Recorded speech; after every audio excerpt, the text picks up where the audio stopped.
Bien. Les aviso que voy a grabar la reunión para después tenerla disponible.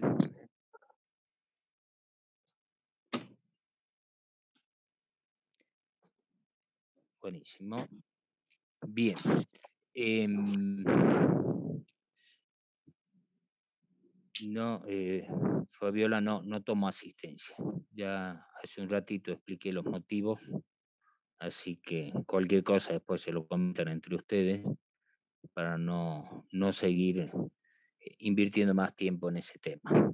Pero no tomo asistencia. Eh, Brevemente, la evaluación que hago no es a partir de la asistencia, sino de la participación de ustedes.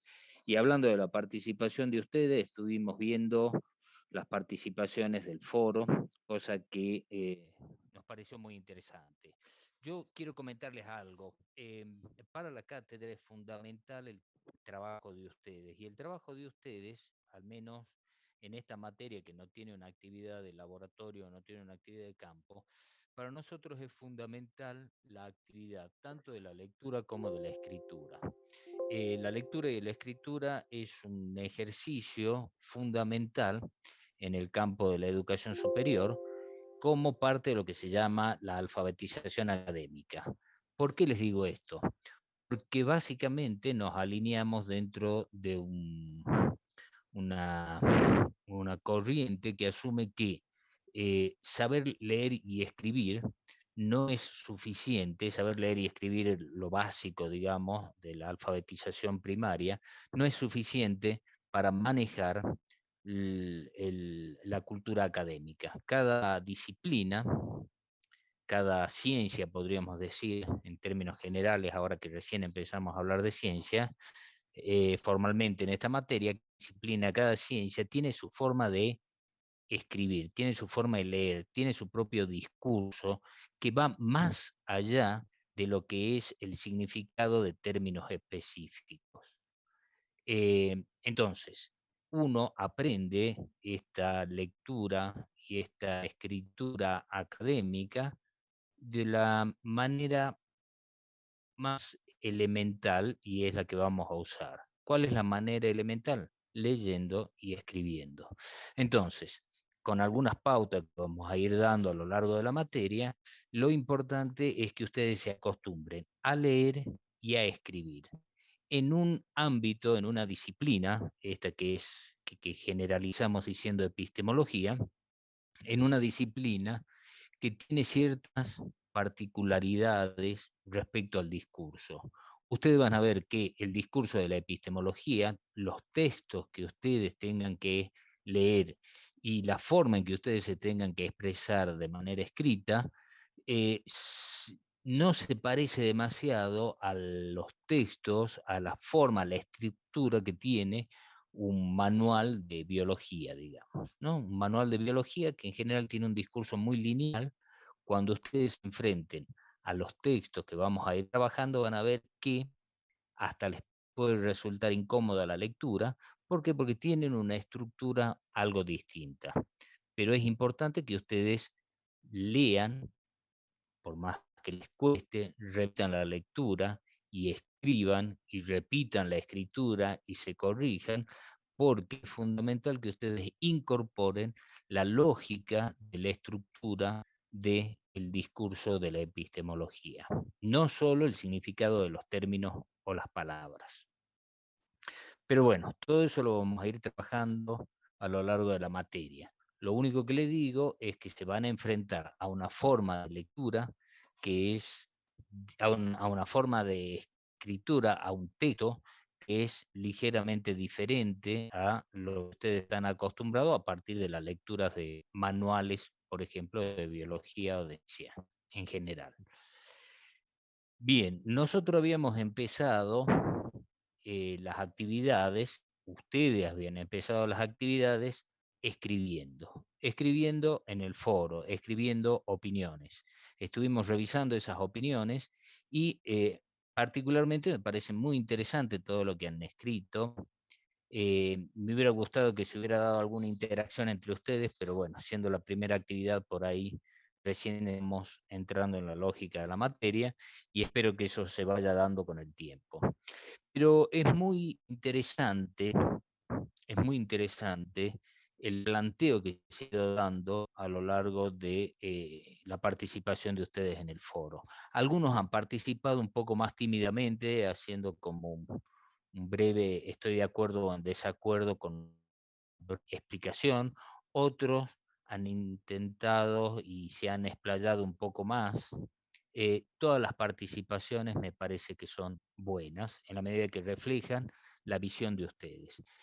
Y si se han dado cuenta, esas preguntas que estaban puestas ahí, que son preguntas bastante generales, son preguntas que hacen a nuestra visión de la ciencia y que vamos a irla revisando de alguna manera a lo largo de toda la materia. ¿Por qué? Porque en esa pregunta hablamos de el objetivo de la ciencia, en esas preguntas del foro ustedes participaron opinando acerca de cómo se produce el conocimiento científico, cuál es el rol del método científico y finalmente terminaron opinando acerca de la ciencia en el contexto social, o sea, de la aplicación de la ciencia. De alguna manera lo que hicimos o lo que tratamos de hacer con este foro es una especie de revisión general de lo que de lo que vamos a ir desarrollando a lo largo de toda la materia. Y por eso era importante que ustedes pudieran expresar de esa forma, con sus opiniones, qué es lo que opinan respecto a estos distintos temas que vamos a ir desarrollando. Así que gustaría que revisáramos un poquito. Recuerden, la participación de ustedes en el foro es no solo fundamental, sino sobre todo, sino además obligatoria para lo que es el trabajo en esta materia. Entonces, lo que empezamos a trabajar es la imagen de la ciencia y qué imagen tenemos de la ciencia. Esta imagen de la ciencia yo quiero que ustedes tomen en cuenta que esa imagen o representación de la ciencia, si bien cada uno de ustedes tiene una representación de lo que es la ciencia, en gran medida esa representación o imagen está asociada a la imagen que hay en la sociedad. Las preguntas que teníamos ya en foro, en este primer foro. La primera opinión, el primer punto de opinión decía, el objetivo principal de la ciencia es descubrir las leyes naturales que organizan el universo. Y de alguna manera eso representa el primer punto que vamos a empezar a trabajar en las primeras clases. Después veíamos, la ciencia es una actividad destinada a la producción de conocimiento científico verdadero, al que llamamos genéricamente conocimiento científico. El tercer punto era la forma en que la ciencia elabora el conocimiento científico es a través de la aplicación del método científico. Este método consiste en la aplicación de pasos concretos que deben aplicarse en toda investigación más allá de los objetivos. De alguna manera que vayan en este momento recordando cuál fue su opinión. El cuarto punto era, toda investigación se inicia con una observación objetiva, luego el planteo de una pregunta sigue con un experimento que sirve para poner a prueba las hipótesis que nos permiten responder a la pregunta planteada. Este tercer punto va específicamente a qué se entiende por conocimiento científico. Fíjense, el punto 3 tenía que ver con la imagen de la ciencia, que es la resultante, el conocimiento científico resultante de un método concreto. El 4 ya establece cuáles son los pasos de ese método y finalmente la aplicación del conocimiento científico se traduce en una mejora de las condiciones de vida de toda la sociedad. Esto tiene que ver con la relación entre ciencia, conocimiento científico y sociedad. Pero bueno, lo que yo les decía, de alguna manera todos estos puntos lo vamos a ir viendo, lo vamos a ir desarrollando a lo largo del cuatrimestre, y yo esperaría que si al final del cuatrimestre preguntamos lo mismo, la opinión de ustedes sea diferente. O sea la opinión de ustedes sobre todos estos puntos a partir de lo trabajado en la materia. Si ustedes siguen opinando lo mismo, quiere decir que la materia no contribuyó demasiado a la idea que ustedes tienen de la ciencia en este momento. Pero bueno, arranquemos primero con este primer punto, que es el objetivo principal de la ciencia, es descubrir las leyes naturales que organizan el universo.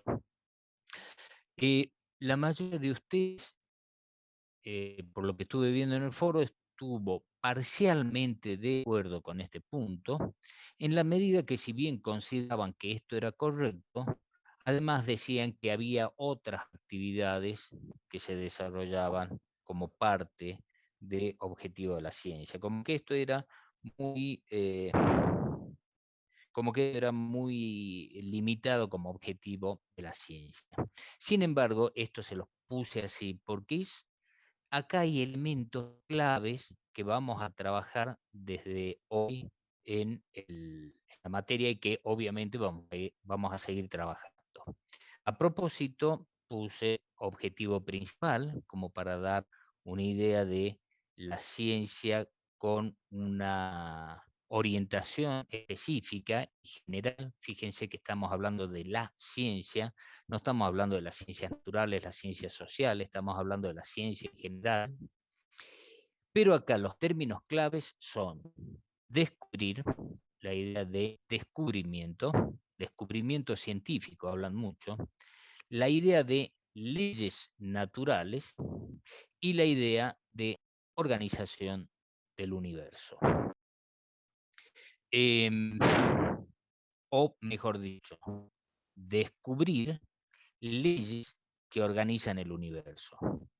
De nuevo, esta idea parte de un concepto muy antiguo de que el universo, cuando surge, estaba desorganizado. ¿Saben de dónde sale esa idea?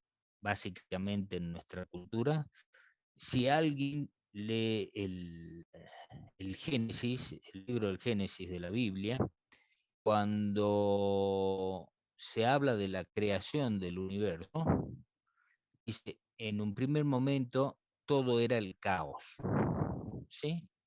Y Dios quien organiza el universo a través de esta idea de leyes o pautas de la naturaleza. Este concepto, que más allá de las creencias de cada uno, es parte de nuestra cultura, es una idea que ha estado presente a lo largo de todo el desarrollo de las sociedades occidentales, en donde el universo, y no solo asociado a la religión cristiana, quiero decir, ¿no? La idea de que el universo es básicamente desordenado y que tiene que haber algo que lo ordene. Y esto que lo ordena son leyes naturales. ¿Y por qué la idea de leyes? Existen las leyes naturales y básicamente las leyes naturales, la idea de que sean naturales es que obviamente son parte de la naturaleza, ¿no? No son una intervención humana. Y la idea de leyes viene básicamente de la experiencia de la cultura social, en donde para ordenar a las sociedades humanas hay que dictar leyes. Según nuestra cultura, según la experiencia cultural, las sociedades son desorganizadas, salvo a partir del momento que se establecen leyes, que son normas que respetamos todos y que permiten ordenar la sociedad. Bajo esta idea es que surge la idea, bajo esta experiencia de las sociedades, de las leyes que ordenan el comportamiento social, es que se piensa que el universo desorganizado también está organizado a partir de leyes. Y que básicamente y esto era una visión muy antigua, la función de la ciencia es descubrir las leyes. Uno descubre algo, uno descubre en la medida que eso que descubre ya existe. Yo no puedo descubrir algo que no existe. Por lo tanto, esta visión tiene lógica en el sentido de considerar que, en primer lugar, el universo es desordenado. Para que haya orden en el universo tiene que haber leyes. Para poder entender el funcionamiento del universo, o sea, todo lo que tiene que ver con los aspectos físicos, químicos y biológicos del universo, de ese universo que se comporta en forma ordenada gracias a leyes naturales, lo que hace la ciencia es descubrir esas leyes. O sea, descubrir algo existente, descubrir algo que es verdadero, que son las leyes. Y de ahí viene la idea de verdad que, por ejemplo, está presente en el segundo punto. La ciencia es una actividad destinada a la producción de conocimiento verdadero. La idea de algo verdadero es porque es algo preexistente, simplemente se descubre a partir de la ciencia. Bien, nuestra mirada, perdón, de acá es que muchas veces uno escucha en el lenguaje común, en la televisión, en los diarios, y muchas veces entre nosotros mismos, está incorporada esta idea de nuevo descubrimiento científico, ¿no? Los científicos descubrieron. ¿Por qué hablamos de descubrimiento cuando hablamos de ciencia? De pronto, no es que estamos hablando de una nueva especie, que uno puede decir, bueno, es una especie que existe y descubrieron una especie, sino dice, descubrieron la forma en que el universo tal cosa, descubrieron la forma en que eh, evolucionó tal especie, ¿no? La idea de descubrimiento asociada a la idea de conocimiento científico, pero que es verdadero. Si yo descubro algo preexistente, no hay otra opción más que sea verdadera. Nuestra idea, nuestra planteo en la cátedra es que el conocimiento científico es una construcción. O sea, el conocimiento científico es el resultante de una actividad científica, o sea, la actividad que hacen los científicos y que construyen conocimientos. Esos conocimientos, básicamente, lo que son explicaciones de los fenómenos que ocurren naturalmente. Esta idea del conocimiento científico como construcción, como explicación construida acerca de una parte del universo, es lo que vamos a empezar a desarrollar hoy. Entonces, nuestra concepción de la ciencia, para tratar, insisto, para tratar de ser lo más claro posible, no es que el conocimiento científico es algo que se descubre, algo preexistente que está escondido y que se descubre. Esa idea, la actividad científica como una actividad de descubrimiento de conocimientos, no es la que tenemos en la cátedra. La idea en la cátedra de la epistemología, obviamente, lo que plantea el análisis del conocimiento científico es a partir de la construcción del conocimiento científico. Y esa construcción es una actividad humana. De ahí vamos a empezar a plantearnos este tipo de cosas. Si existe un conocimiento verdadero, si la forma de alcanzar ese conocimiento verdadero es a partir de la aplicación de lo que llamamos un método científico, si esa aplicación del método científico implica pasos a seguir rígido uno tras otro que no van a llevar a un resultado, o hay otras formas o forma de obtener conocimiento científico o explicaciones del universo. Y finalmente vamos a terminar viendo si la aplicación de ese conocimiento científico, lo que conoceremos más como la idea de tecnología, es o no siempre algo bueno para la sociedad. Bien, eh, Hasta acá entonces el foro lo que sirve es como para a ustedes ponerlos en contacto con lo que ustedes mismos piensan. Pero creo que muy rápidamente ahora veamos esto de cuál es la imagen social de la ciencia, que también es otra de las cosas que a lo largo de la materia del desarrollo de este cuatrimestre vamos a tratar de reconstruir, ¿sí?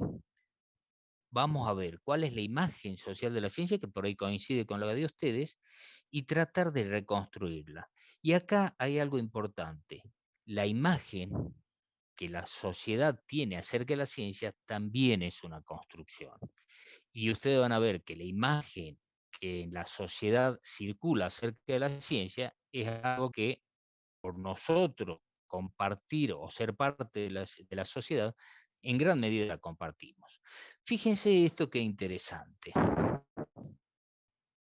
Esta es parte de un flyer, de una diapositiva, promocionando la Semana de la Ciencia, que es de la Universidad Católica de Murcia, en España. Esta imagen nos dice mucho. ¿Alguien me puede decir qué nota acerca de lo que está proponiendo esta imagen es presentar la Semana de la Ciencia, una serie de actividades que se dan en España? Ahora, ¿qué me pueden decir de esta imagen de la ciencia? Alguien que se atreva a hablar. Yo, profe, ¿se lo Mauricio, escucha dale. bien? Sí, perfecto. Siento que esta imagen eh, como que representa más lo que es un laboratorio y también la materia química, pero más que nada eso, trabajo en un laboratorio que sí tiene que ver con ciencia, pero siento que es solo una muy pequeña parte de todo lo que conlleva la palabra ciencia. Bien, bien, sí. Em, Fíjense bien lo que plantea Mauricio. Si bien aparece un microscopio, creo que con esto quisieron representar a la biología, en esto de la ciencia, y probablemente con este parece ser un átomo, ¿no? Este esquemita, a la física tal vez, todo el resto es más bien química, pero a todo esto lo podemos englobar claramente dentro de lo que es un laboratorio.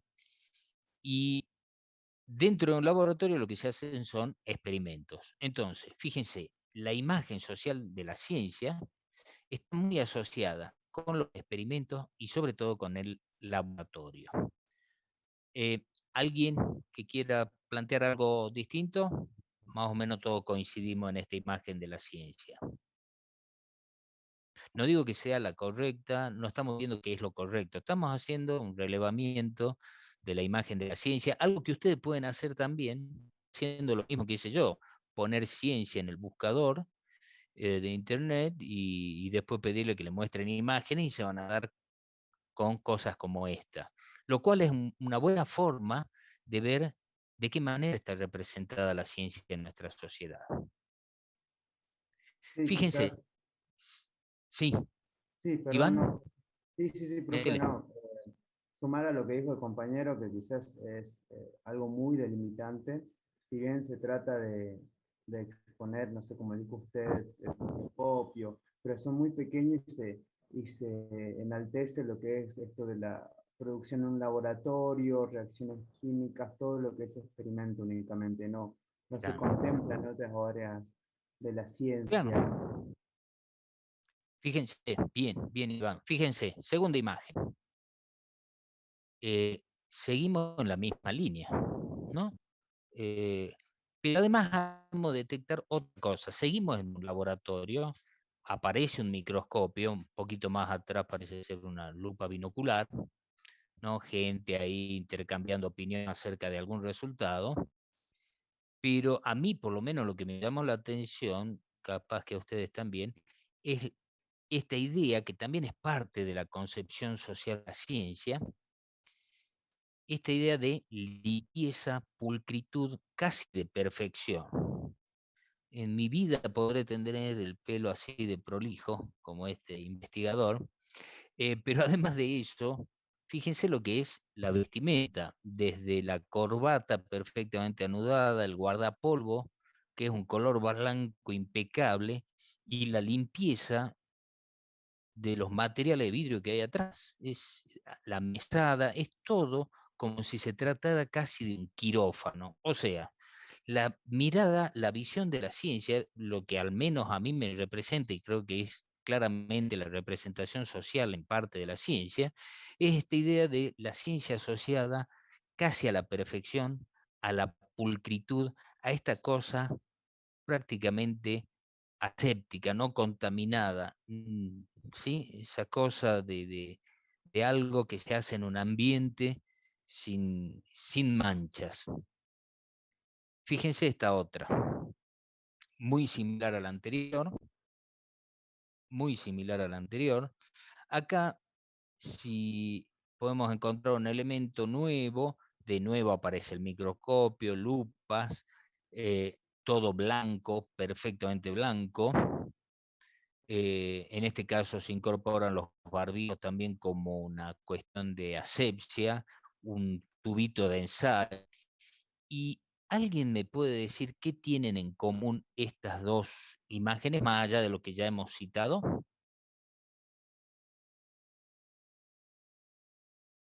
¿A alguien se le ocurre algo que está pasando acá en las dos imágenes? La imagen que tiene la sociedad de los científicos. Son De nuevo, personas no te escuché, comparadas. En las Matías, dos están perdón. realizando experimentos. La imagen, Podría, la imagen que tiene la sí, sociedad sobre los científicos, con un obviamente, ese es el guardapolvo general. blanco. Sí, sí, eso en general y es lo que estamos hablando, Matías. O sea, este es el reflejo de la imagen de la sociedad. Pero digo, además de esto blanco, puro, casi estéril, estéril en el sentido de esterilizado, ¿qué, qué, qué, qué se, qué surge en estas dos imágenes Se respecto a la observa actividad científica? que los ¿Se trabaja en conjunto con otros compañeros?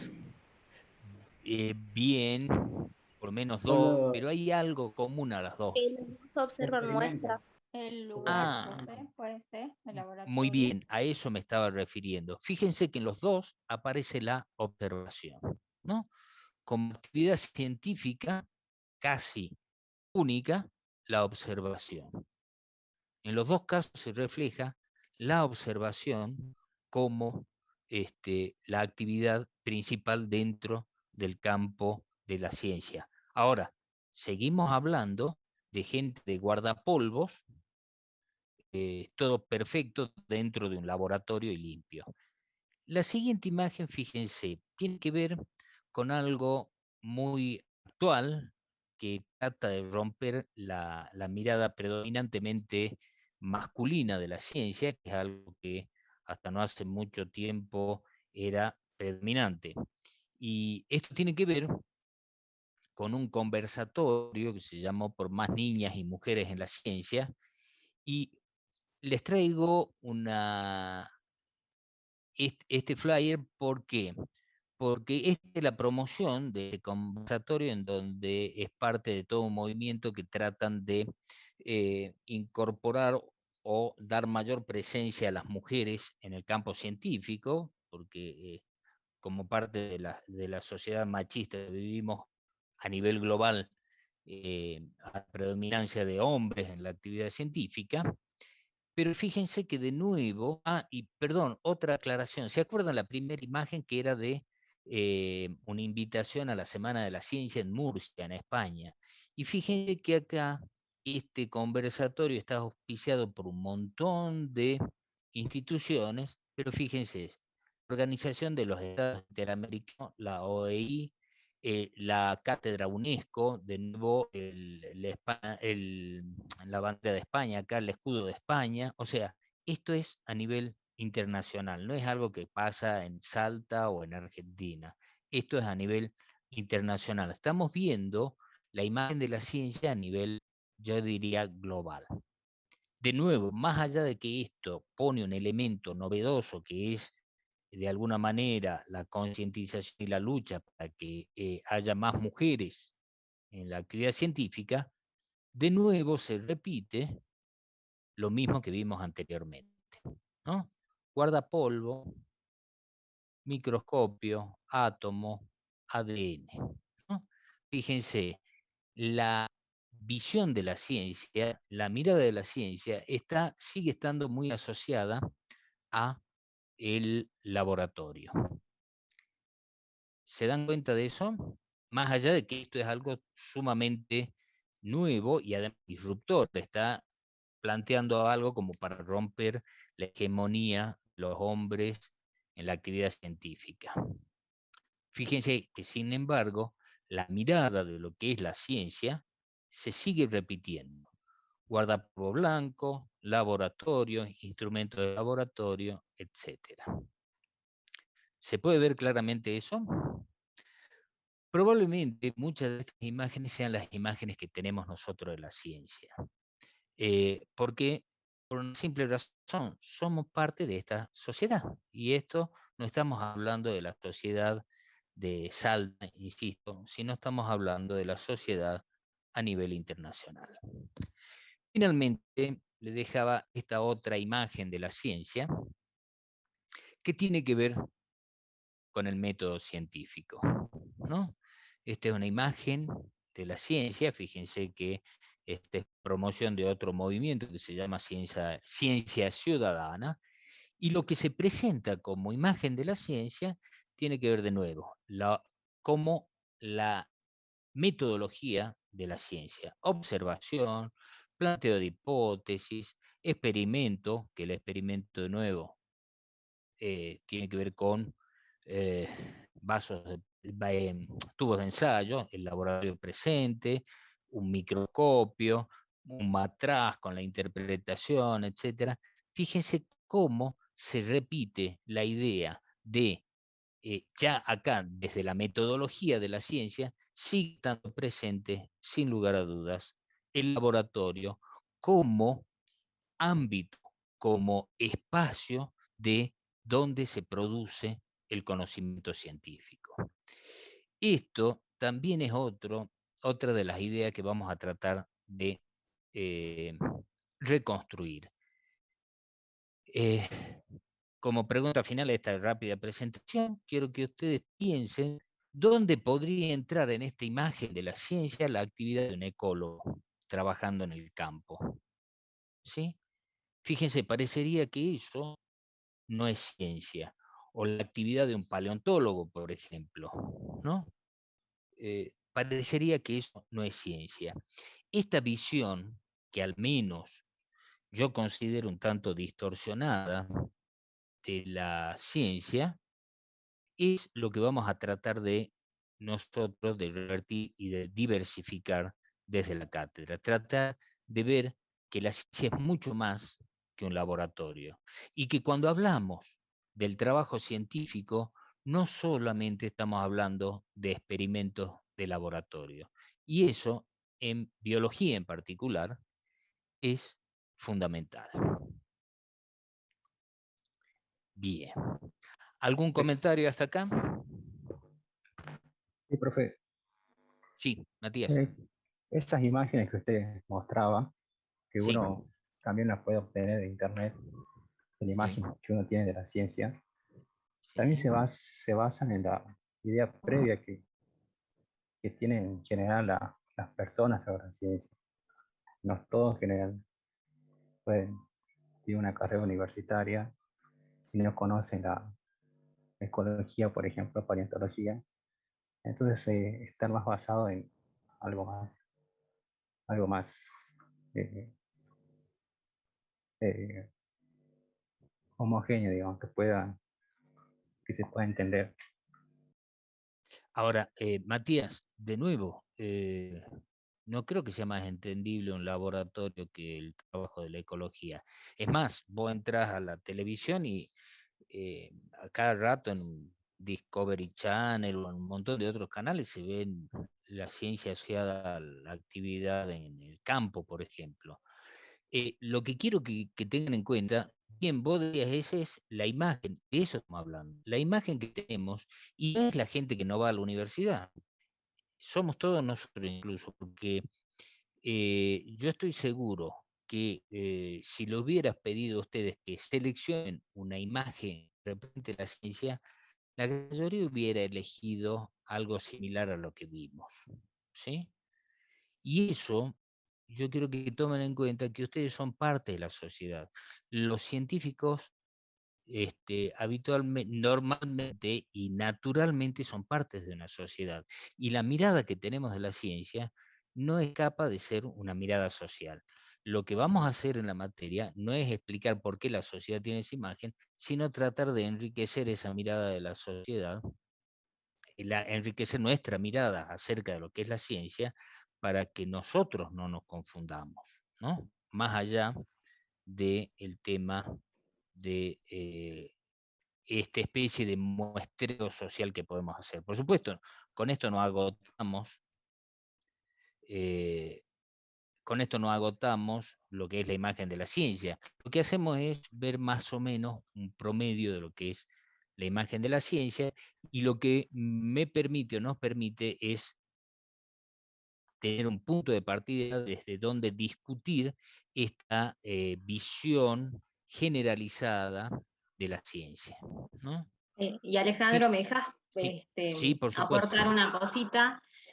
Que el hecho de que por ahí la gente, la sociedad en su conjunto, mire esta imagen y sea hasta algo inocente y no afecte mucho, pero por ahí son parte de la sociedad también los decisores, ¿no? Como los gobiernos.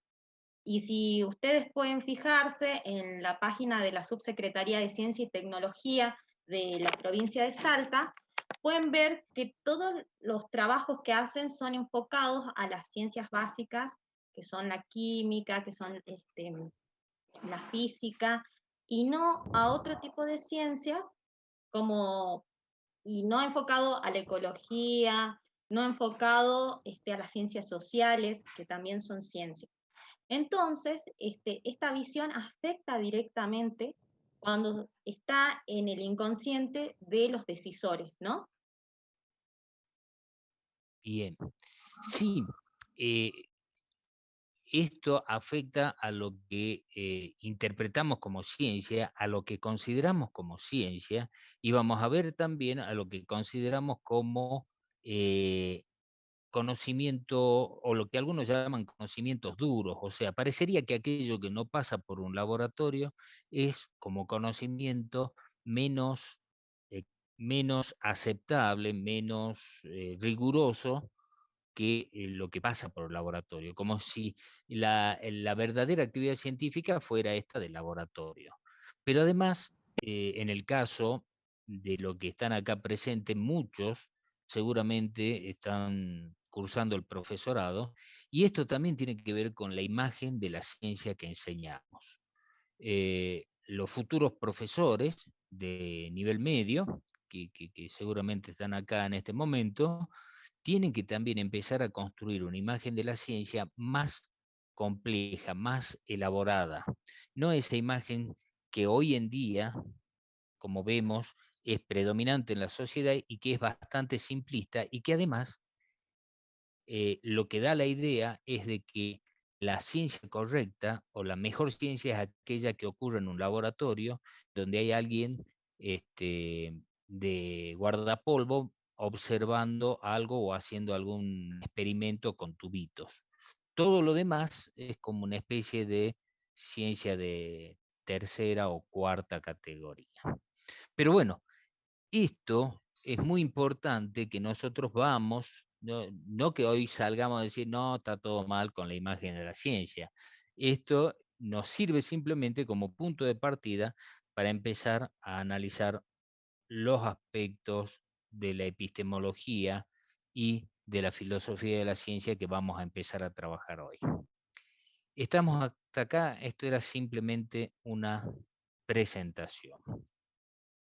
¿Alguien más quiere aportar? Si no, seguimos las clases para poder terminar a tiempo. Son muchos. En este momento tengo en el aula 108 participantes. em, yo espero, eh, obviamente no podemos participar todos porque nos llevaría demasiado tiempo. Además, desde la virtualidad es bastante compleja la participación. Sin embargo, yo les pido que traten de participar todos. Y esto también va para que ustedes valoren el espacio del foro que usamos en el Moodle para la participación. El hecho que ustedes escriban no creo que quede ahí nada más escrito. Eso que escriben es para que es otra forma de participar y es otra forma en que podamos opinar. Así los invito no solo a escribir cada vez que haya un foro, que es la forma de participar más efectiva en la virtualidad, sino también a leerse entre ustedes y a comentarse entre ustedes las opiniones, o lo dicho. Em, Voy a compartir de nuevo la pantalla para empezar a trabajar más concretamente en el tema que teníamos previsto para hoy. ¿Se ve ahí? No, profe, todavía no se ve. Todavía no. ¿No se ve? Ahora sí, profe. Sí, sí se ve. Bien, Ahora sí. perfecto. Si recuerdan la clase pasada, muy rápidamente vimos la estructura de la materia y empezábamos con y habíamos hablado de, me parece que 4 grandes bloques de la materia, y el primer gran bloque tenía que ver con esto, con la epistemología, conocimiento y ciencia. Así que hoy vamos a empezar a trabajar sobre este tema. ¿Qué podremos decir es el primer tema formal de la materia? Esto que voy a hacer hoy, esta especie de exposición con el PowerPoint, es simplemente como una orientación. Ustedes lo que van a hacer después, se lo adelanto, tienen que entrar al Moodle. En el Moodle hay una guía de lectura y un material de lectura, y como tarea tienen que resolver esa guía de lectura, para lo cual la tienen que leer primero, y colgarla en el Moodle como actividad. Si lo van a buscar ahora, eso no está visible, no está disponible. Después de esta clase va a quedar visible para que lo empiecen a desarrollar. Al final de la clase les diré cuándo tienen que presentar esto. Por el momento quiero que se concentren. Esto vamos a trabajar ahora los mismos temas que están en la guía de lectura, pero por supuesto que de una forma más rápida. Esto es una simple presentación y después tendremos oportunidades de volver a retomarlo para ver qué dudas quedaron. Vamos a empezar aclarando algunos términos que tienen que ver con la idea de estudio del conocimiento. ¿Por qué?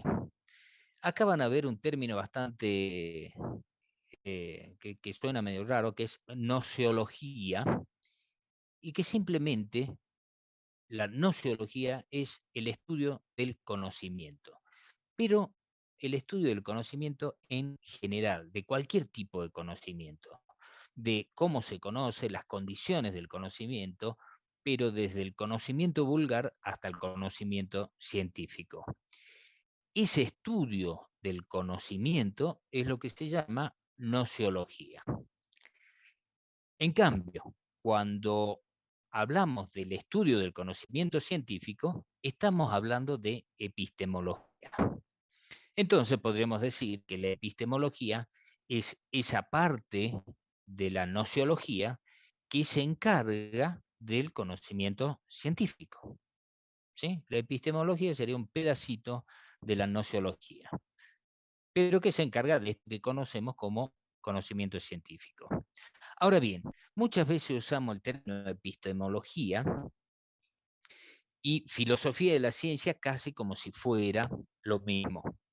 En el caso de la filosofía de la ciencia es un término o un ámbito de una actividad que incluye la epistemología, o sea, incluye el estudio del conocimiento científico, pero además en la filosofía de la ciencia se habla también o se trabaja también sobre la historia de la ciencia, no solamente el conocimiento científico en sí, sino también las condiciones de producción de ese conocimiento científico a partir del análisis de la historia de la ciencia, y también con aspectos que están asociados a la ética científica y a los valores de la ciencia.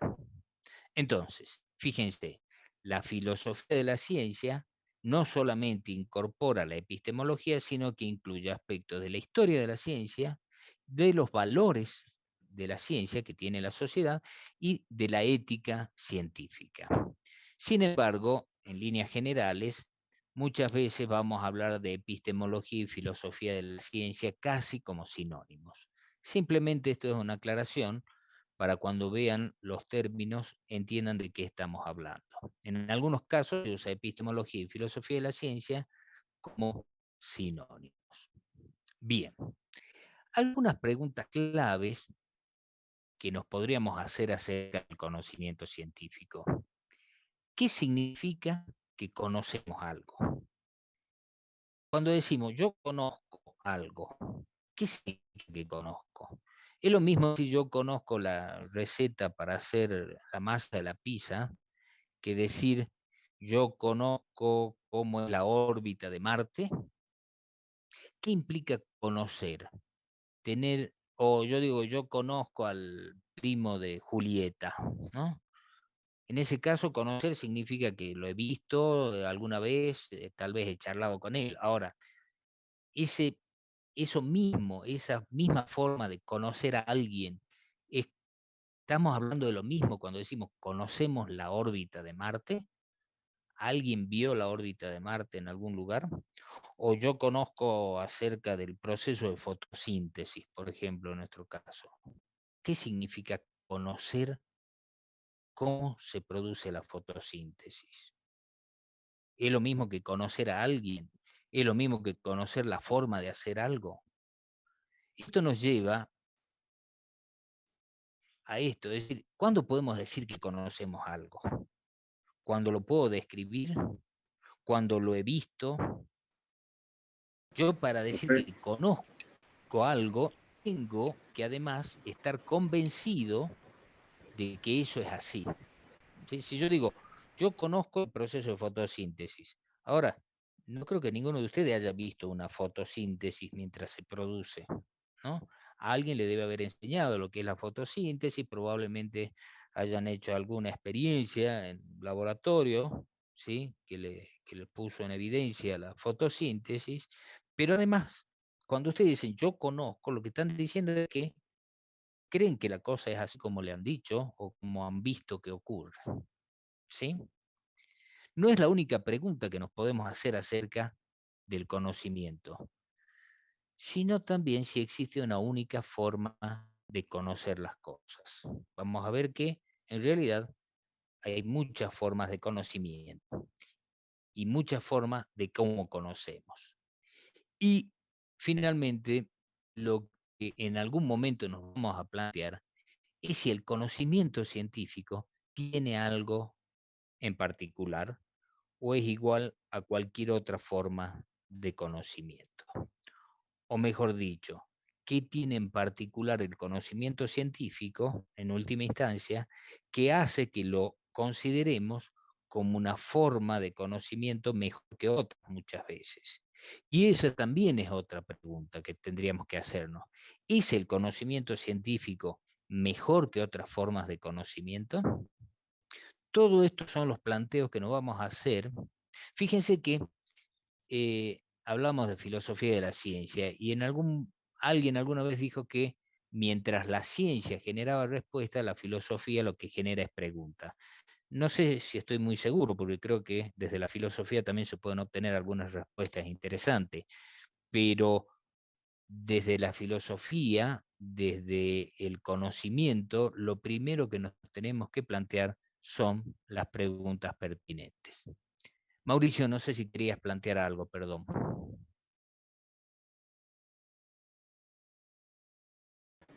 sí, yo quería decir que, como usted mencionó, las personas usan la palabra conocer para diferentes motivos, depende del contexto.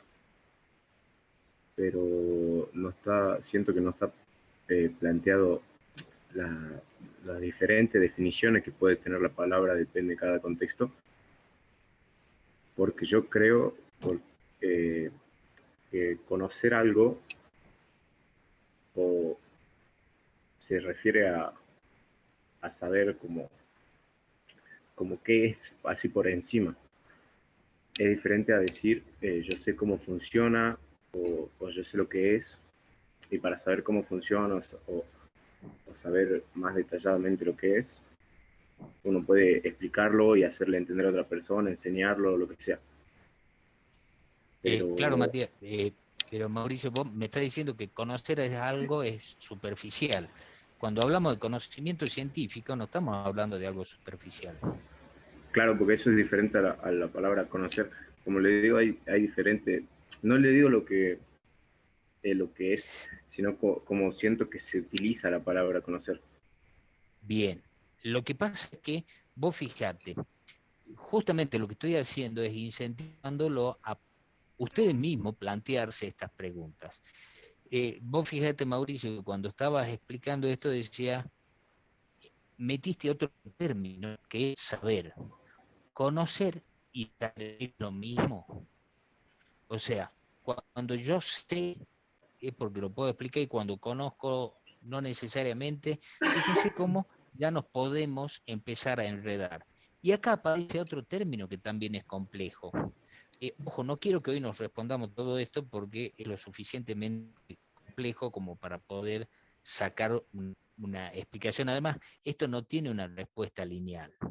Pero fíjense, ya hemos hablado de conocer, usamos el término saber, y hay otro término que parecería más conflictivo, que es el término creer, ¿no? Entonces ustedes me van a decir, no, pero creer yo lo dejo para una convicción más bien del tipo esotérica, yo creo en Dios, creo en los ángeles, o no creo en Dios, ¿no? Como si fuera algo que no tiene que ver con evidencias reales. Sin embargo, cuando ustedes me dicen que conocen o saben cómo se produce la fotosíntesis, insisto, estoy más que seguro que ninguno de ustedes ha visto la fotosíntesis, ni siquiera ha hecho un experimento a detalle para estar convencido de cómo es la fotosíntesis. Ustedes conocen y saben cómo es la fotosíntesis porque le han creído a alguien, le han creído a un docente, le han creído a un libro, a un manual, y porque creen que es así la fotosíntesis. Es la misma razón por la cual ustedes saben y conocen que en realidad la Tierra gira alrededor del Sol y no como se consideraba o se sabía antes que el Sol giraba alrededor de la Tierra. Ahora, la diferencia de saber una cosa y la otra viene por la autoridad quien me la dice. Entonces, en definitiva, muchas veces conocemos algo porque estamos convencidos, porque creemos en la autoridad de quien nos la dijo. Todo esto tiene que ver con el conocimiento y todo esto lo vamos a ir planteando. Bien, sigamos un poquito. Hablamos de construcción del conocimiento científico y habíamos dicho que el conocimiento científico no era un descubrimiento de algo preexistente, sino de una construcción. Y el planteo es cómo está construido el conocimiento científico, y esto tiene que ver con lo que llamamos aspectos estructurales del conocimiento científico. Podríamos decirlo vulgarmente, de qué está hecho el conocimiento científico. Y vamos a hacer una analogía con lo que es una construcción. El conocimiento científico está hecho de términos. Los términos son palabras o conjunto de palabras que tienen un significado. Y esas unidades de significado, de sentido, son como si fueran los ladrillos de una pared. Cuando yo armo una pared, uso varios ladrillos y haciendo esta analogía, cuando en ciencia construimos conocimiento, estamos usando términos para armar enunciados. Vamos a ver los enunciados que son como esta pared de construcción. Estos enunciados son oraciones, en donde yo incluyo términos. Pero los enunciados tienen que estar ligados, articulados, tienen que estar de alguna manera,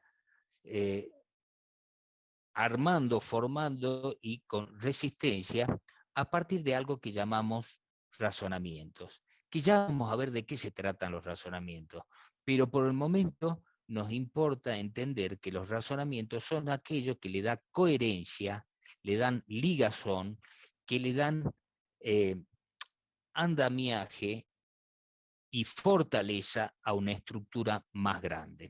Acá la represento como la mezcla al razonamiento, porque es lo que me permite ligar distintos enunciados para ir formando una estructura mayor, pero también podríamos haber puesto dentro de los razonamientos a las vigas, ¿no? A todo lo que es la estructura, a los pilares, a todo lo que es la estructura, donde los enunciados, las paredes se van juntando, articulando, para dar lugar a una mayor estructura. ¿Qué sería, en esta analogía, el edificio? En ciencia, ¿qué es lo que sería el edificio de la ciencia? Esto que llamamos teorías, las teorías científicas. Y acá quiero detenerme un momento, tal vez breve, pero que después lo vamos a seguir trabajando.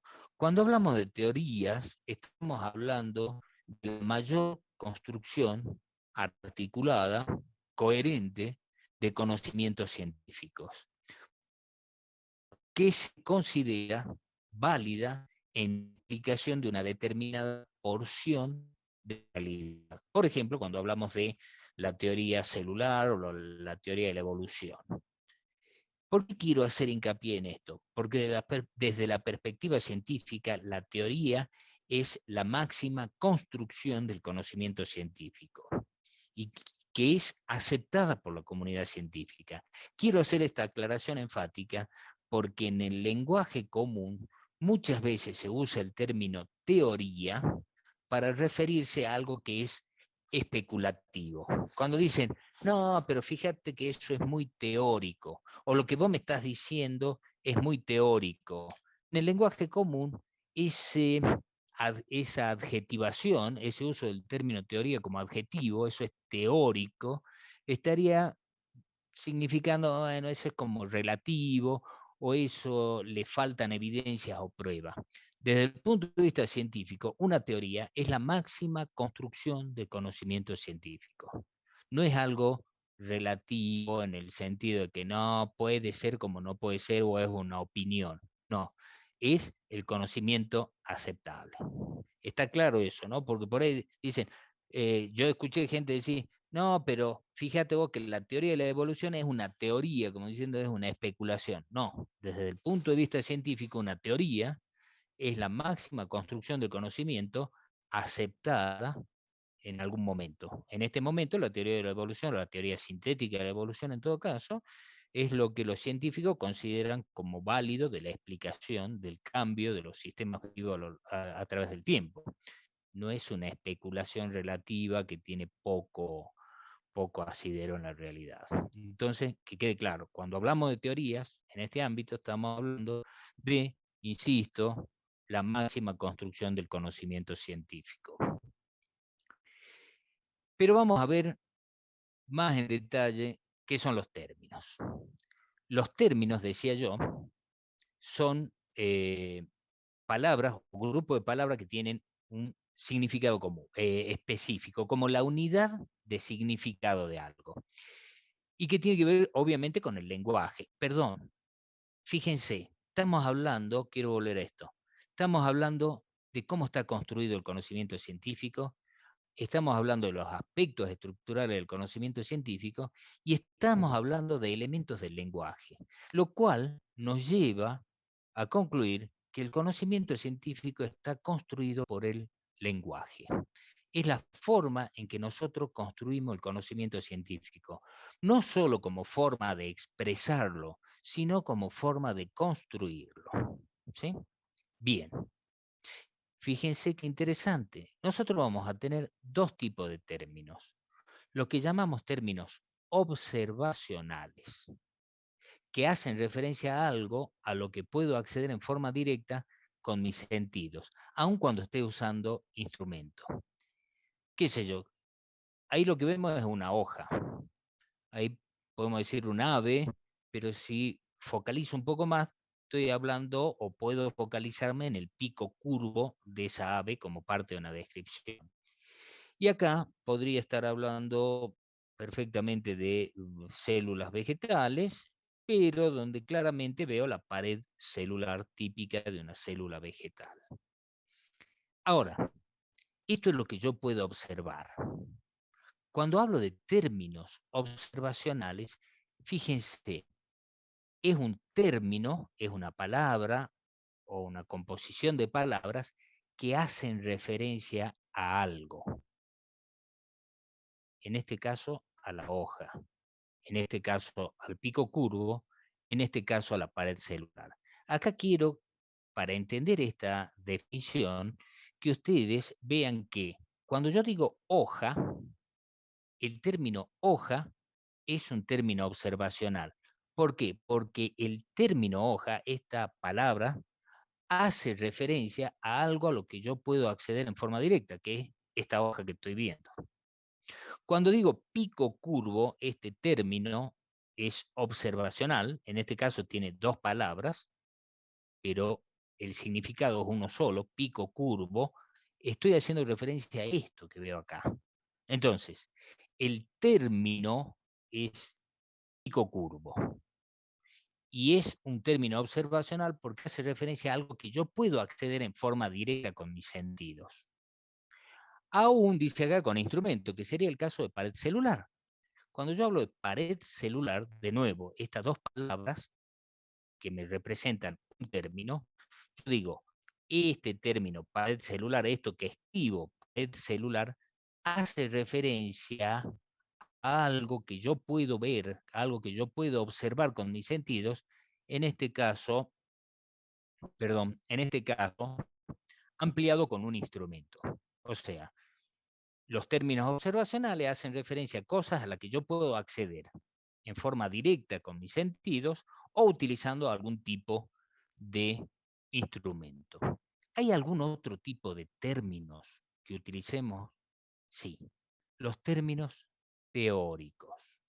Y acá la cosa se complica un poquito, pero se pone más interesante. Los términos teóricos, de nuevo, hacen referencia a algo a lo que no puedo acceder en forma directa con mis sentidos. Y sé que existen porque existen evidencias. O sea, es algo que yo no lo puedo observar, ni aún con el mejor instrumental, pero sé que hay algo ahí porque existen evidencias. Fíjense estos términos. Término evolución, término metabolismo y término competencia. Yo no veo la evolución. Podré representar la evolución de alguna forma, qué sé yo, esto, acá también podría haber puesto filogenia, ¿no? Pero yo ahí estoy representando la evolución. Yo tengo evidencias que los sistemas vivos cambian a través del tiempo. Pero el término evolución es un término a que yo no es como la hoja que la puedo ver. Evolución me está haciendo referencia a algo, más bien a un concepto, a algo que yo no accedo en forma directa, sino a evidencia, que yo sé que existe porque hay evidencia.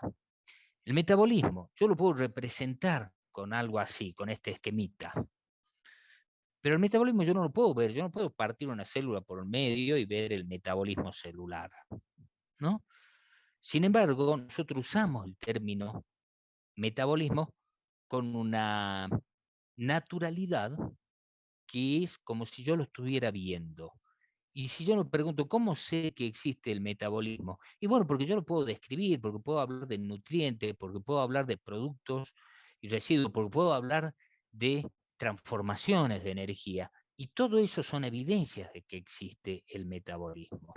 Y cuando hablamos de competencia, fíjense, muy interesante esto, cuando hablamos de competencia entre especies, uno dice, bueno, no, mira ahí se están peleando dos animales. Y yo lo estoy viendo. No, ustedes ven que se pelean. No están viendo la competencia. Porque la competencia implica una interacción ecológica. ¿Y cómo sé que existe? Fíjense qué interesante. Estos son los resultados de un experimento clásico con paramecio, en donde se cultiva al paramecio aurelia, ¿sí? Y esta gráfica es a través del tiempo cómo crece la población de este paramecio cuando se cría en soledad. ¿Qué pasa con caudatum, otro paramecio? De nuevo, la densidad expresada a lo largo del tiempo para caudatum me muestra este crecimiento poblacional. Sin embargo, si yo crío en un mismo cultivo a ambos paramecios, voy a ver que las densidades no son las mismas que si la crío a cada uno por aparte, ¿no? Si los cultivo por aparte. Este cambio lo que me está demostrando es que existe una competencia por los recursos que hay en el medio donde yo lo estoy cultivando. Fíjense entonces que el término competencia no es algo que yo pueda ver, es algo de lo cual tengo evidencias. Entonces, repasando, nosotros usamos términos observacionales. Recuerden, los términos eran los ladrillitos, ¿no?, de la construcción. Los términos pueden ser observacionales, que son aquellos términos, palabras o grupo de palabras, que me significan o que me hacen referencia a algo que yo accedo en forma directa a mis sentidos. Hoja, pico, curvo, pared celular. Y los teóricos, que yo también lo uso totalmente en forma natural, son aquellos a los que no accedo en forma directa, porque no se puede acceder, no porque me falte el instrumento, sino porque son algo que yo sé que existe a través de la evidencia. Y acá algunos ejemplos como evolución, metabolismo y competencia. Podríamos decir, ¿qué corno hacemos con estos términos, estos ladrillitos? Y vamos a los enunciados, que era eso que en la analogía le representábamos con una pared. ¿Qué son los enunciados? Son un tipo particular de oraciones. Son oraciones informativas que afirman o niegan algo. Esto es muy importante porque esto me dice que el lenguaje de la ciencia no incorpora, cuando uno hace una explicación científica, no incorpora en la construcción de esa explicación, de ese conocimiento, por ejemplo, oraciones exclamativas. O sea, la oración, ¿qué pedazo de cloroplasto? No es parte del conocimiento científico, porque es una oración exclamativa. Las oraciones que forman parte del conocimiento científico son oraciones informativas, que afirman o niegan algo. Fíjense lo interesante de esto. Piensen que todo el conocimiento científico está estructurado en una única forma de oración, que son las oraciones informativas que afirman o niegan algo. Y en este sentido, nosotros, si bien hay una gran diversidad de enunciados, y los podemos clasificar de distintas formas, eso lo van a ver en la guía de lectura, acá vamos a hacer hincapié en solo dos tipos de enunciados. Lo que hablamos como enunciados singulares que se refieren a una sola cosa y son el resultado de una observación puntual. Y los enunciados generales, que ese enunciado, esa oración, refiere a muchas cosas y representan una generalización.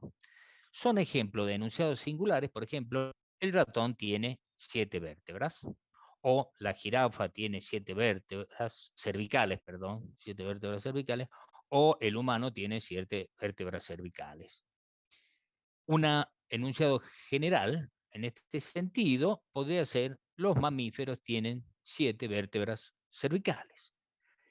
En estos tres casos, estamos hablando de enunciados singulares que refieren a una sola cosa y que son el resultado de una observación puntual. Si yo carneo un ratón y le cuento las vértebras cervicales van a ser 7, ¿sí? Lo mismo con una jirafa o con un ser humano, mientras que si yo generalizo como una regularidad, voy a estar hablando de una generalidad, perdón, estaré en el caso, por ejemplo, de los mamíferos, una generalización, tienen 7 vértebras cervicales. Esto, los enunciados entonces, integran términos si se fijan acá, son todos términos observacionales. Eso también nos va a llevar en algún momento a analizar que los enunciados pueden ser enunciados con solo términos observacionales, con solo términos, con una combinación de términos observacionales y teóricos, o solo términos teóricos, que son los enunciados más abstractos. No se preocupen, ya lo vamos a ver. Y yo le decía que para la construcción de los edificios del conocimiento usamos los razonamientos. Los razonamientos, también vamos a tener distintos tipos de razonamientos y vamos a ver de manera muy básica o elemental los tres tipos más comunes que vamos a usar. El razonamiento inductivo. El razonamiento inductivo va de lo particular a lo general. Son enunciados singulares, ya hemos visto que son enunciados singulares, que van a llevarnos a un enunciado general. Ya hemos visto que son los enunciados generales. Y generan una regularidad. Este tipo de razonamiento inductivo es algo que lo hacemos casi espontáneamente de manera diaria. ¿Sí? Es algo que nos permite anticipar los resultados de nuestra vida cotidiana. Lo usamos casi de manera espontánea.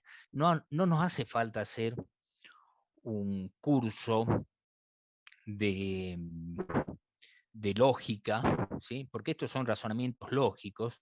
No hace falta que hagamos un curso de razonamiento de lógica para llegar a un razonamiento inductivo. Insisto, lo usamos todos los días. ¿Quieren ver?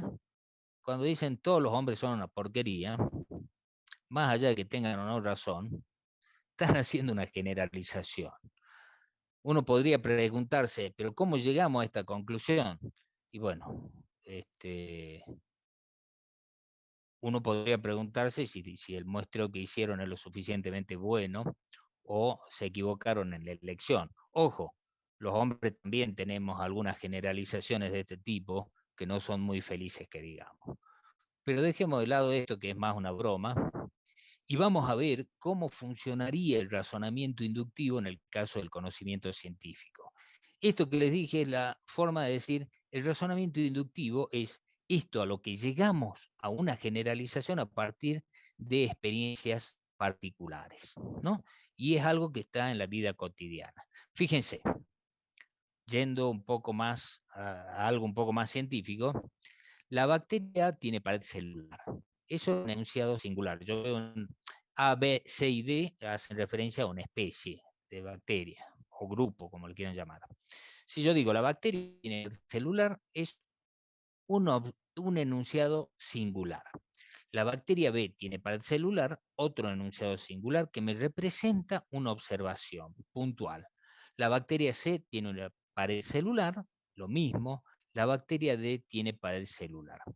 Por inducción, yo podría hacer una generalización que represente una regularidad. Y eso sería que todas las bacterias tienen pared celular. Entonces, esto que acabo de hacer es un razonamiento inductivo, en donde voy de varios enunciados particulares a un enunciado general que me representa una regularidad. En lógica, estos enunciados singulares son lo que se llaman las premisas del razonamiento. Y este enunciado general es lo que se conoce como la conclusión del razonamiento. En este caso, estamos hablando del razonamiento inductivo. ¿Hay otra forma de razonamiento? Lógico, por supuesto. El razonamiento deductivo, que para simplificarlo podríamos decir que es totalmente al revés del inductivo. Va de lo general a lo particular. O sea, de un enunciado general, yo voy a deducir, voy a derivar un enunciado singular. Acá paso de algo general a una singular. O sea, en este caso, la conclusión se deriva de una regularidad. Y esa conclusión va a ser un enunciado singular, no ya un enunciado general. Veamos la forma, siguiendo más o menos con el mismo ejemplo. Vemos el enunciado general: todas las bacterias tienen pared celular. Estoy partiendo de un enunciado general, ¿sí? Porque me involucra muchos casos. Esto lo combino con un enunciado singular que me dice Escherichia coli es una bacteria.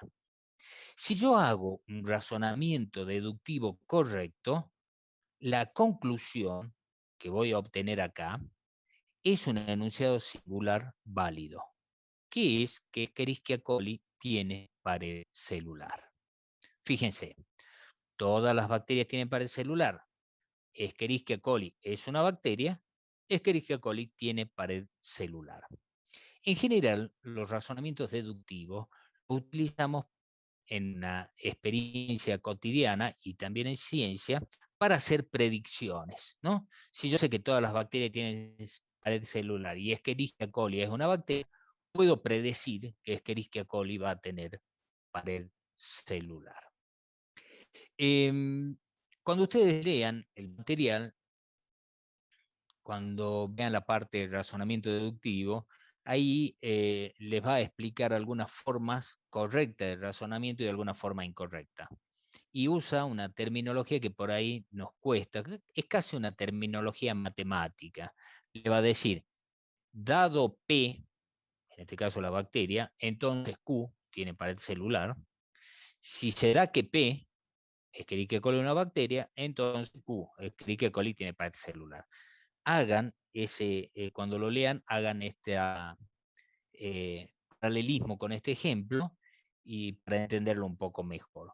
Para entender mejor esto, que es una forma incorrecta de razonamiento deductivo en el que no pocos investigadores caen muchas veces, ¿no? Fíjense, yo parto de la misma enunciado general. Todas las bacterias tienen pared celular.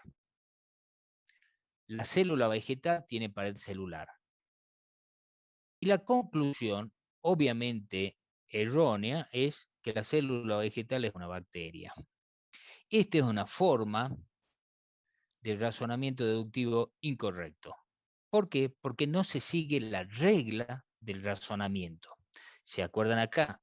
Si P entonces Q, dado P, entonces ocurre Q.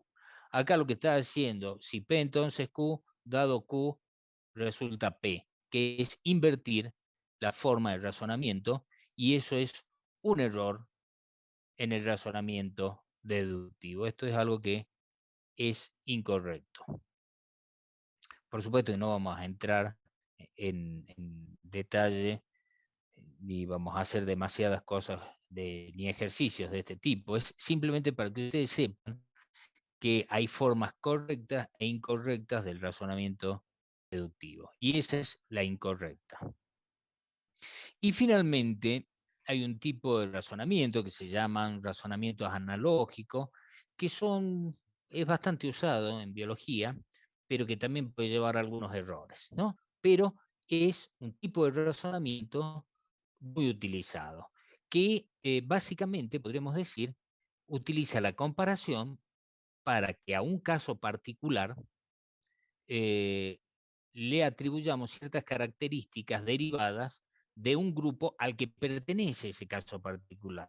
Esto que parece un trabalengua lo veamos con un ejemplo bastante simple y elemental. Yo puedo decir, las serpientes, las lagartijas, las tortugas y los dinosaurios tienen, o tenían en el caso de los dinosaurios, vértebras, escamas y dientes cónicos. ¿Sí? Y podría agregar que las serpientes, las lagartijas y las tortugas además tienen sangre fría, para decirlo de una manera muy simple. Entonces, yo sé que el grupo de las serpientes, lagartijas, las tortugas y los dinosaurios, todos tienen vértebras, escamas y dientes cónicos. Pero además, las serpientes, las lagartijas y las tortugas tienen sangre fría. Por analogía, yo podría concluir que los dinosaurios tenían sangre fría. ¿Por qué? Porque los dinosaurios pertenecen al mismo grupo con el que comparten todas estas características. ¿Sí? Este es un ejemplo de razonamiento analógico que hoy en día podríamos discutirlo en cuanto a que si todos los dinosaurios tenían sangre fría. Pero es la forma en que funciona este tipo de razonamiento.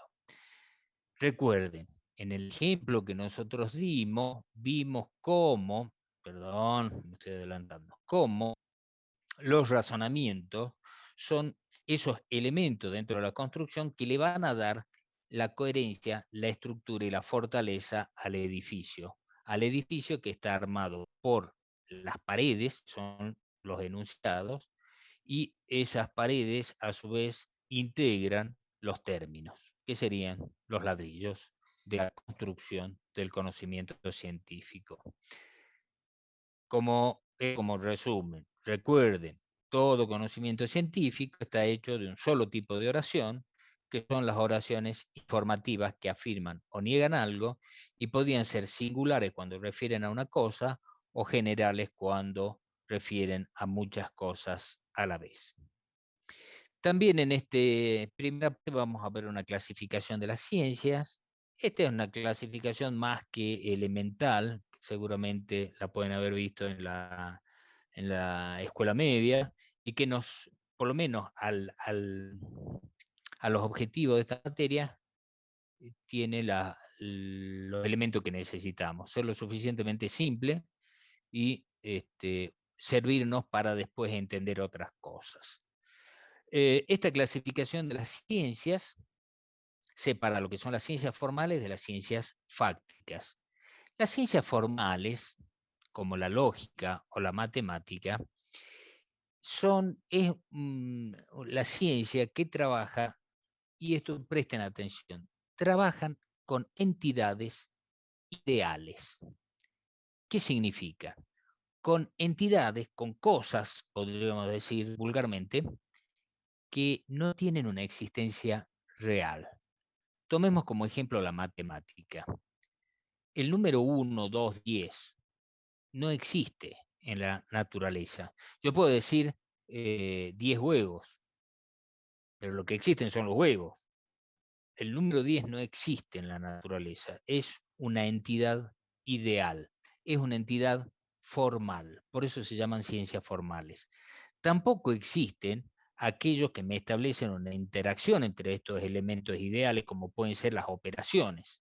Entonces, la suma, la resta, la multiplicación, el logaritmo, la derivada, no son cosas que yo pueda encontrar en la naturaleza, ¿no?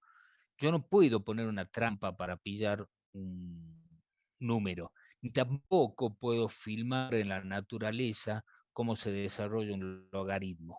No, son entidades ideales, tienen existencia solo en la mente. Lo que pasa que a nosotros nos confunde muchas veces, a los que hacemos, a los que trabajamos dentro de las ciencias fácticas, y parecería que esto fuera real, ¿no? ¿Por qué? Porque en realidad, tan lógica que nosotros lo usamos con los razonamientos como la matemática, son instrumentales, o sea, son herramientas que se usan en las ciencias fácticas. Las ciencias fácticas, que por contraposición a las formales, trabajan con entidades reales, ¿sí? Trabajan con entidades reales, o sea, con cosas que tienen una existencia real. Una planta, un animal, un ratón, un ave, son cosas que tienen una existencia real más allá de ciertos dudas existenciales que se puedan plantear, tienen una existencia real. Y esto nos lleva a algo muy importante, que es para esto que nos sirve esta clasificación. En las ciencias fácticas, todo lo que yo diga, podríamos decir, ahora que conocemos la idea de enunciado, todo enunciado de la ciencia fáctica tiene que tener una correspondencia con la realidad. O sea, todo lo que yo diga como conocimiento propuesto en las ciencias fácticas, tengo que poder demostrar que en la realidad existe de esa forma que yo digo. Las ciencias formales no ocurre lo mismo. Las ciencias formales tienen la explicación de sus enunciados se desarrollan a través de una operación matemática o una operación lógica, son sistemas ideales. En el caso de las ciencias fácticas, yo todo lo que diga, todo lo que afirme con un enunciado dentro de las ciencias fácticas, tengo que demostrar que en la realidad es así. Por eso que la puesta a prueba en la ciencia fáctica es fundamental. Y son ciencias fácticas, tanto las ciencias sociales, donde tenemos la historia, la economía, la sociología, como las ciencias naturales, donde lo más común de ver son la física, la química y lo que nos interesa a nosotros particularmente, que es la biología. Bien, entonces, ¿qué es lo importante de acá? Que las ciencias pueden ser formales y fácticas. Nosotros vamos a centrar en las fácticas. ¿Qué particularidad tiene la ciencia fáctica? Que todo enunciado, que todo lo que yo diga, que todo lo que yo afirme dentro del campo de las ciencias fácticas, donde estamos nosotros con la biología, tiene que tener una correspondencia con la realidad. Bien. Y a partir de ahora, como una especie de acuerdo entre todos nosotros, cuando hablemos ahora de ciencias, en general vamos a estar haciendo, salvo que hagamos una aclaración, vamos a estar hablando de ciencias fácticas naturales, ¿no? Insisto, ahora cuando normalmente hablamos, sí, porque en la ciencia, pensemos en ciencias fácticas naturales, o ciencias naturales. Bien, lo último para esta primera aproximación a los contenidos formales de la materia es esta pequeña aclaración de términos, porque como estamos hablando de conocimientos y conocimiento científico, vale la pena hacer una aclaración que después al final de la materia podemos esperar profundizar un poquito más. ¿Qué entendemos por técnica? Eh, La técnica tiene una finalidad práctica y actúa sobre la realidad para transformarla. Por ejemplo, la técnica de alfarería es una técnica, ¿no? O sea, una intervención humana para modificar parte de la realidad, en este caso, hacer con la tierra y agua algún cacharro, algún objeto de utilidad. Ahora, yendo más al campo nuestro, una técnica podría ser las técnicas que nos permiten hacer intervenciones sobre la planta, por ejemplo, esto que es no sé el término ahora. ¿Es un injerto? Hubo un injerto, profe. perfecto, perfecto, gracias. Esto es un injerto. Estoy interviniendo sobre una realidad, sobre un sistema biológico, con una técnica que se conoce de hace muchísimos años, que es injertar dos especies de plantas, ¿no? Es otra forma más próxima a nuestra realidad biológica que la alfarería, pero sigue siendo una técnica. ¿Por qué nos interesa? Por el término tecnología, que es un tipo especial de técnica en donde se adopta la metodología científica y donde se utilizan básicamente conocimientos científicos para llevarla adelante. O sea, es una técnica que tiene como plus el conocimiento científico que se utiliza para su desarrollo.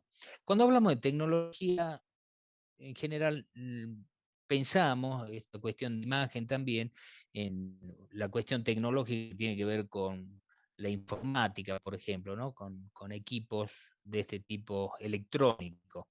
Pero no podemos perder de vista que dentro del campo de la biología tenemos las biotecnologías, ¿no? Donde hay una clara intervención técnica con una finalidad práctica en donde se actúa sobre la realidad para transformarla, pero a partir de metodologías y conocimiento científico. Caso de la ingeniería genética, por ejemplo, cómo puede representar esa imagen. Esto es simplemente como para una aclaración de estos términos, porque vamos a ver después en algún momento esta relación entre ciencia, técnica y tecnología en el contexto de la sociedad actual. En la guía de estudio ustedes van a tener mucho más desarrollado esto y sobre todo estas formas de conocimientos, que estas también son una forma de conocimiento, y recuerden las preguntas iniciales cuando hablábamos de cómo conocemos, si hay conocimientos que son mejores que otros, etcétera, etcétera, etcétera. Bien. Ahora sí, ¿alguna duda, alguna pregunta de todo lo que vimos hasta acá? ¿O de lo visto acá, hasta acá?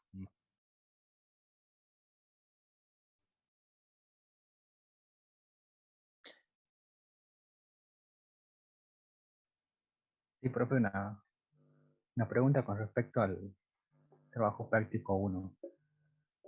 Sí, Por lo que leí, tenemos que hacer una lectura de de todas las respuestas que se emitieron en el foro y como ahora, que perdón, Matías, sí, antes de ir a la actividad del práctico, quiero que dar lugar a ver si hay alguna duda de lo desarrollado recién hasta acá. Después hablamos, tenemos unos 5 minutitos de hablar respecto a los prácticos. Pero quería saber si de esto que de esta clase, de esta exposición, hay alguna duda o algo que quieran plantear. Después volvemos, Matías. Hola, profe. Sí, Brisa. Mi duda era si podía explicar de nuevo respecto al razonamiento analógico, pues. Sí, es muy simple, de todas maneras después en el texto lo tienen, es pensarlo como una comparación. Es algo que se usa mucho en biología, sobre todo en el ámbito de la anatomía. Por ejemplo, hay toda una disciplina de la anatomía que es la anatomía comparada, en donde yo lo que hago es, por comparación, atribuir a algún individuo, a alguna estructura, una propiedad particular que por algo no la puedo ver, ¿sí? Pero surge la comparación. Yo ahí le daba como ejemplo de decir, yo tengo una serpiente, una tortuga, y no me acuerdo qué era la otra, ¿sí? Estoy hablando de, en general, reptiles y los tengo a los dinosaurios. Y yo sé que todos esos comparten ciertas características. Ahora, como no tengo ningún dinosaurio en la actualidad, no sé si tienen sangre fría. Ahora, como el dinosaurio pertenece al mismo grupo y comparte todas las mismas características que los otros que tienen sangre fría, yo podría deducir que también los dinosaurios tenían sangre fría como todos los otros con los cuales comparten el resto de las características. Es un razonamiento por comparación, lo cual no significa que sea infalible, ¿no? Pero digo, es el tipo de razonamiento que me permite a partir de la comparación, hacer algún tipo de derivación de características. Algo importante que tal vez que no les dije en su momento, así como las matemáticas me permiten a mí trabajar correctamente con los números,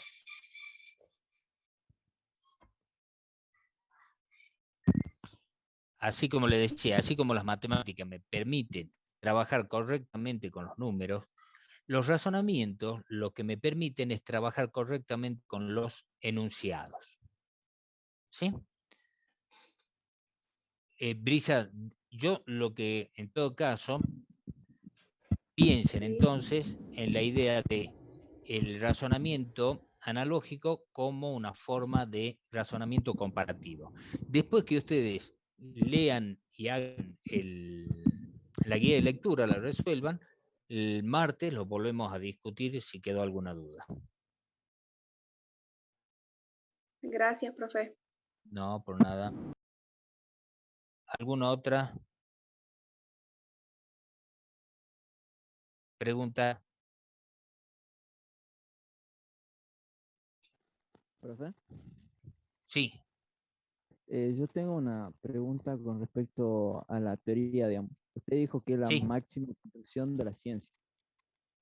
¿Y qué sí, es la una teoría. ley? ¿Qué diferencia tiene con una ley? Por ejemplo, la teoría de la evolución y las leyes de Newton. ¿Qué diferencia hay, digamos? O Bien, sea, en líneas generales, yo te decía que una teoría lo que hace es explicarte una porción de la realidad. Lo que hace una ley es establecer una generalización. O sea, una ley yo la podría expresar incluso en un solo enunciado. Las teorías son un conjunto de enunciados, ¿no? Si yo digo la ley de gravitación universal, por ejemplo, ¿no? Donde yo puedo establecer que la fuerza de atracción entre dos masas cualquiera es directamente proporcional al, a las masas de cada uno de los cuerpos e inversamente proporcional a la distancia entre ellos. Lo que acabo de hacer es, en un solo enunciado, establecer una ley. ¿Sí? Ahora, la teoría es mucho más amplia que la ley. Puede incorporar o incluir varias leyes. ¿Sí? En general, lo que vamos a ver nosotros es que mientras una ley está formada por un enunciado del tipo general, una teoría está formada por un montón de enunciados de distintos tipos, enunciados singulares, enunciados generales y con distintos niveles de abstracción. Insisto, una ley es un único enunciado y una teoría es un conjunto de enunciados mucho más grandes. ¿Se entendió, bueno, Guido? muchas gracias. Sí, sería como más amplia, digamos, la teoría es mucho más amplia que la ley, Claro, digamos, que es más específica. correcto, Bueno, correcto. La muchas ley yo gracias. la puedo enunciar con un solo enunciado. La teoría no, la teoría es toda una explicación, mucho más amplia. Sí, gracias. No, por nada.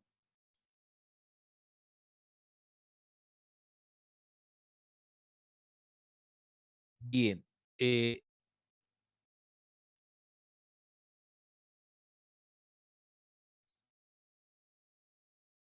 em, sin más preguntas de esto, no se Profe, preocupen. Sí, yo quería, Mauricio. más o menos que explique la diferencia entre hipótesis y teoría, por favor. Bien, sí. La hipótesis como tal, también la vamos a ver como un único enunciado general. La hipótesis es un enunciado general que yo lo elaboro para ponerlo a prueba. Entonces, la hipótesis, para compararlo con la teoría, tendría dos características. En primer lugar, la hipótesis es un enunciado general, mientras que la teoría son un montón de enunciados de todo tipo. La hipótesis yo la enuncio para ponerla a prueba. O sea, es un enunciado, es una afirmación que está todavía para ser puesta a prueba.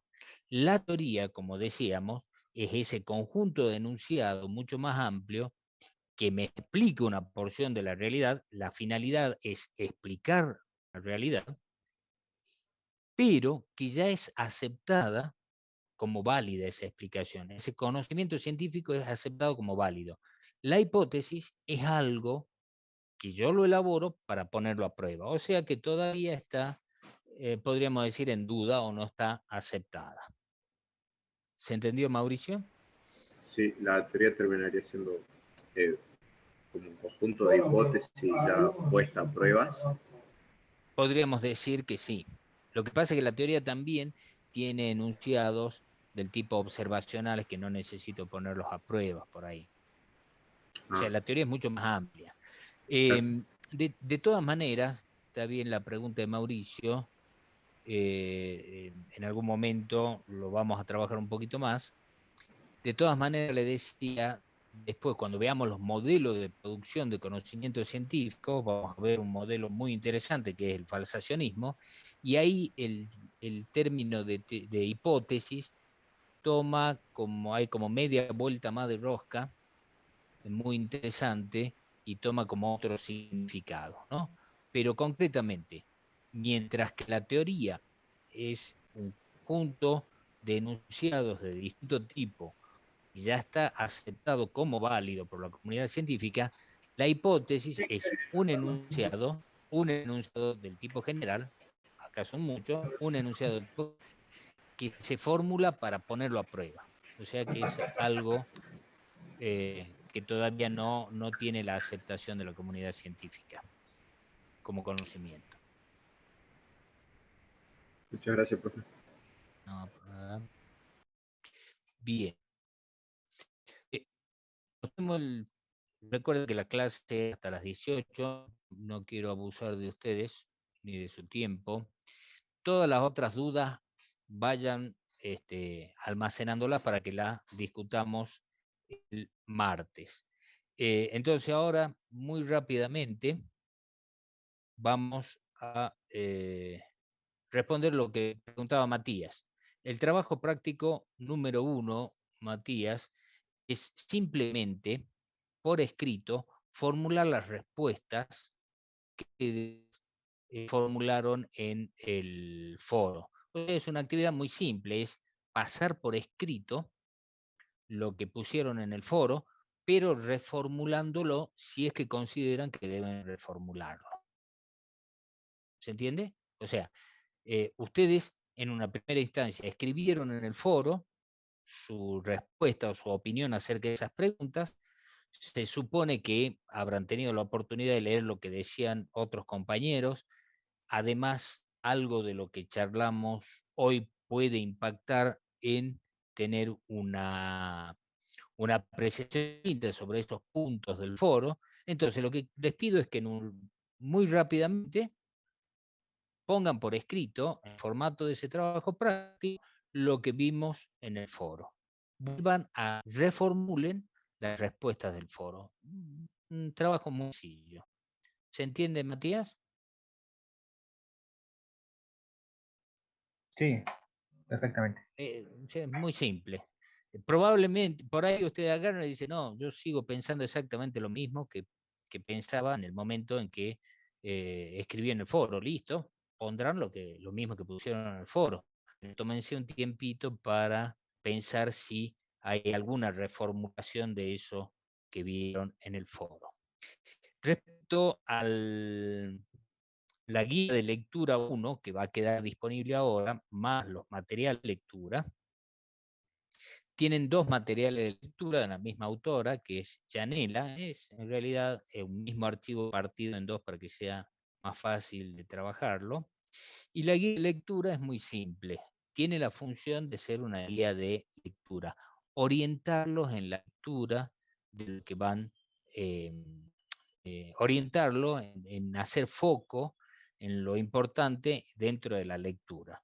De todas maneras, seguramente cuando ustedes lean, yo lo que los invito, más allá de ir respondiendo puntualmente a las preguntas de la guía, vayan haciendo ustedes sus propias preguntas o dudas, anotándolas, porque el martes, el trabajo que vamos a hacer el día martes, es justamente cerrar este tema revisando la guía de lectura y ampliando, por supuesto, todas las dudas y respondiendo todas las dudas o consultas que surjan, tanto del tema que trabajamos hoy en clase, como de la lectura que ustedes hagan a partir de resolver la guía de lectura.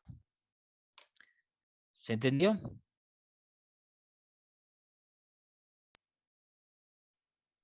Sí, profe. Sí, profe, sí se me dio. De nuevo, las dos actividades que tienen para el día martes son muy simples. Una, la del trabajo práctico 1, que es reformular si es que consideran lo que dijeron en el práctico, perdón, en el foro, y la guía de lectura, que es responder esas preguntas. Ese es simple, pero se puede complicar. Se van a enfrentar a la lectura de un material que puede tener complicación por la forma en que está escrito, porque no es lo habitual o lo que estamos habituados en biología, no es el mismo tipo de discurso de texto de un manual, pero pónganle todas las pilas y tengan en cuenta que lo vamos a revisar el día martes. Seguro me van a preguntar si la guía de lectura tiene que estar resuelta el día martes. El trabajo práctico 1, sí, lo tienen que entregar antes de la clase. ¿Está claro esto? Trabajo práctico número 1, entregar antes de la clase. La guía de lectura número 1 la vamos a revisar, así que por favor tenganla hecha para revisarla. Después la tendrán que entregar con todas las correcciones que hagamos martes. Pero si no la hacen, no van a tener nada para corregir. Así que, por favor, la hacen. Todavía no la cuelgan. ¿Se entendió esto? Sí, profe. Sí, profe. Bien. De todas maneras, les voy a dejar después en el WhatsApp una puntualización de este tema. Finalmente, el PowerPoint de la clase de hoy lo voy a pasar a PDF y se lo voy a dejar en el Moodle. ¿Estamos de acuerdo? Y después vamos a ver si podemos la grabación de hoy también dejarla en el canal de YouTube. Para eso denos un poquito más de tiempo porque tenemos que procesarlo un poco. ¿Está claro? O sea que van a tener todos los materiales para poder trabajar. Espero. ¿Alguna duda hasta acá de la actividad que tienen que hacer? No, profe, se entendió bien. Buenísimo. Cualquier duda que surja, escriben al WhatsApp y lo vamos aclarando.